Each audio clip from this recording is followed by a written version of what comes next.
Assalamualaikum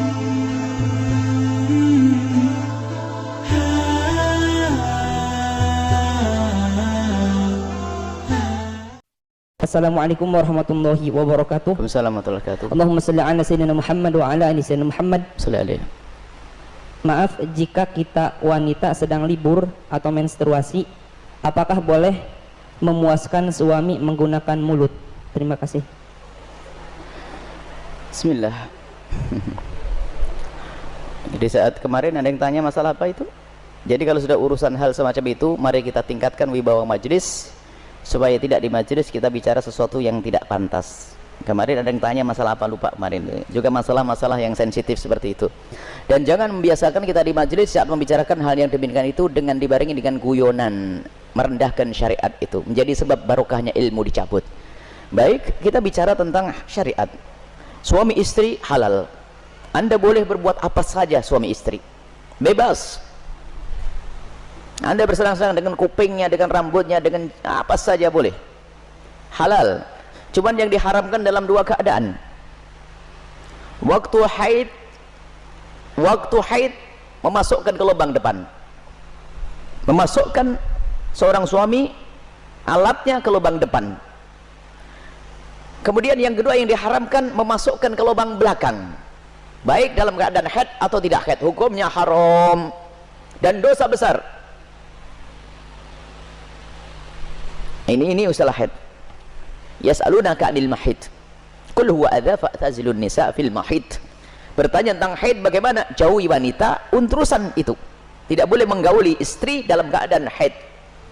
Haid bukan istihadah ya. Istihadah adalah darah tapi bukan darah haid. Ini ada ilmunya khusus. Tanyakan kepada ahlinya nanti. Kita juga punya diklat haid praktis 30 menit 30 menit. Kemudian selebihnya adalah Anda boleh bersenang-senang, boleh apa saja. Mohon maaf, jadilah wanita cerdas. Ini adalah ilmu yang mungkin jarang dihadirkan. Seorang suami yang soleh mungkin, seorang suami yang soleh, dia mungkin di luar melihat sesuatu yang diharamkan. Cuman dia orang yang menjaga diri. Astagfirullah, saya ngelihat aurat di luar. Karena dia seorang soleh, dia tidak mau menuruti itu semuanya. Karena itu adalah haram, maka dia tutup mata, pejam mata dan menjauhkan itu semuanya. Tapi dia seorang laki-laki normal, bangkit syahwatnya. Pulang ke rumah, istrinya mens. Istrinya ada halangan, ayo mau diapain? Ayo menjadi istri yang aktif, inovatif. Anda tidak boleh melayani suami Anda dengan sesuatu yang khusus itu. Tapi Anda harus bisa senangkan suami dengan diri Anda misalnya. Mohon maaf, ini majelis mulia. Jika seorang suami mengeluarkan air mani dengan tangannya sendiri, maka dia telah melakukan kesalahan dan dosa. Tapi kalau dia mengeluarkan air mani dengan tangannya seorang istri, kecerdasan istri, selesai. Dan itu adalah pahala. Maka jadilah istri cerdas. Jangan istri kalau sudah lagi men, Masya Allah, libur buat kopi, liburnya dengan suami, sampai suami itu Masya Allah, stres. Anda bisa menyenangkan dengan diri Anda. Mohon maaf, mufakhadah, di antara dua paha yang penting tidak masuk wilayah itu. Atau apa saja, mohon maaf ini saya sampaikan majelis mulia, sebab banyak wanita gayanya sih modelnya kayak hebat-hebat, tapi Masya Allah bikin stres suami.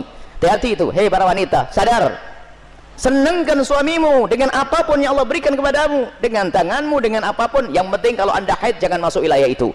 Sebab kadang suaminya sampai ngenes sudah tidur, masih akan diwakin kopi enggak, sarapan enggak, bang beli makan di warung aja bang, yang ngoroknya yang digedekan. Wahai para istri yang solehah, Anda harus aktif dan inovatif. Ada ide-ide untuk menyenangkan suami. Adapun masalah, mohon maaf, yang ditanyakan dengan mulut, ketahuilah, hei para suami, engkau tidak boleh memaksa istrimu untuk melakukan itu, karena belum tentu dia nyaman. Kalau dia merasa jijik, Anda tidak boleh paksa. Haram atau sebaliknya. Tidak boleh egois seorang suami. Harus kau lakukan, tidak. Kenapa? Mohon maaf, karena itu adalah wilayah yang bukan wilayah bersih.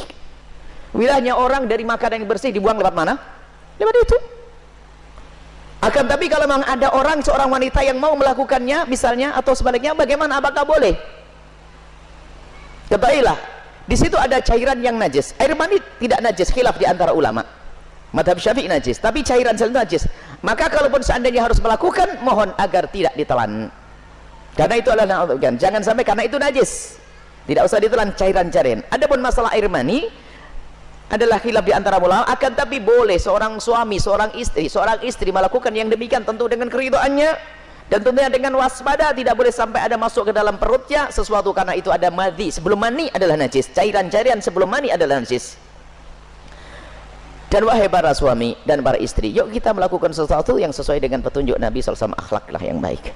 Dan kenapa biasanya ada pertanyaan demikian ini? Karena apa? Naudzubillah, ada yang ditonton yang salah, gurunya salah, dari film-film yang ngaco itu ditiru, sehingga dia bingung untuk menyelesaikan urusan pribadinya dengan cara ini cara itu. Tidak ada cara yang lebih indah dari diajarkan Nabi. Seorang laki-laki duduk di perempatan istrinya, maksud duduk di atas perut istrinya, di atas ini, itu adalah cara yang paling bagus. Nggak usah macam-macam, petunjuk dari Nabi. Itu hanya gara-gara sering nonton film kotor, makanya banyak pertanyaan aneh. Tapi pun harus dijawab, harus dijawab, harus dijawab, selesai.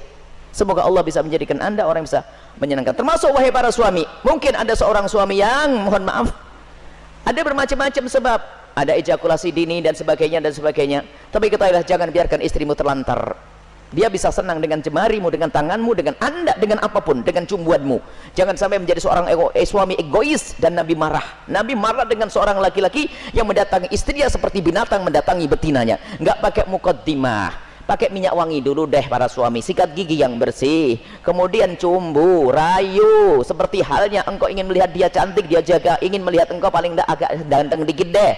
Kemudian lihat, seperti halnya matanya ingin melihat dirimu indah, telinganya juga ingin mendengar kalimat indah, dan juga hidungnya pun juga ingin mencium bau harum. Cobalah siap. Makanya sebelum pulang kantor itulah mampir pom bensin dulu deh, bersih-bersih pakai minyak wangi. Ini penting. Kemudian jangan sampai, mohon maaf, anda puas dia tidak puas, anda zalim. Kalaupun anda tidak bisa memuaskan dengan itu karena mungkin anda punya sesuatu sakit dan sebagainya, maka ketahuilah istrimu adalah seorang wanita yang beriman, dia tidak akan melakukan zina. Akan tapi anda harus bisa memuaskan dengan apapun, dengan tangan anda dan seterusnya. Kalau dia mencari kesenangan dengan tangannya sendiri, wanita itu, dia dosa. Tapi kalau dengan tangan sang suami tidak dosa. Mohon maaf, ini majelis mulia, dan jangan dijadikan bahan guyonan yang demikian ini. Ini adalah ilmu. Kadang-kadang begitu, suami cuek, mendatangi istrinya sudah nggak pakai muqaddimah, langsung selesai. Punya anak 6, nggak pernah seorang istri merasakan senangnya dalam hubungan suami istri. Akhirnya apa? Itulah yang menjadikan istri ogah-ogahan. Mau melayani suami, saya dapat mandi saja, tidak pernah mendapatkan kesenangan. Anda suami zalim. Baik, istri pun juga demikian. Selesai, aktif, inovatif, indah. Karena itu halal. Adapun yang haram tidak dibahas. Keharaman zina, hina, rendah di dunia, rendah di akhirat. Zina rendah di dunia, rendah di akhirat. Semoga Allah menjauhkan kita dari zina.